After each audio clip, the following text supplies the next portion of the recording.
It isn't what Bill Barr's interpretation is of if he thought he heard it or didn't hear it. What it's important is what Donald Trump has said. Donald Trump is a great threat to our democracy. What is a democracy? What are the pillars? What are the pillars? A free and independent press to tell the story of what's going on, to keep everybody informed of what people are saying and doing. That transparency is essential. An independent judiciary. An independent judiciary, when they're practically threatening on TV exposure of jurors in a trial of the president or any trial, and any of that.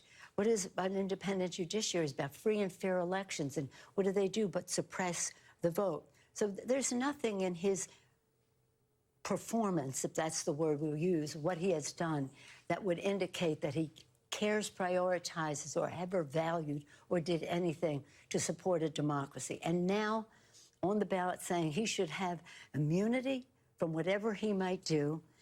I mean, really, I have sympathy and respect for everybody who votes. I'm glad people vote. I know some of them will always reject those of us who may look different to them in leadership or the rest, and that's that. But there are those who have real legitimate concerns about immigration, globalization, innovation, and what does that mean for their job and their family's future?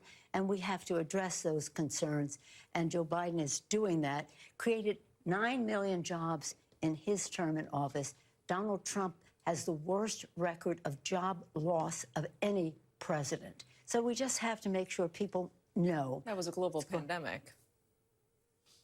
He had the worst record of any president. We've had other concerns in our country. If you want to be an apologist for Donald Trump, that may be your role, but it ain't mine. And he has the worst. I don't think that anybody can accuse me of that. No, but let me just say, as a Speaker of the House, we put forth a $3 trillion bill. $3 trillion of investment in communities and the rest, and that stimulates the economy.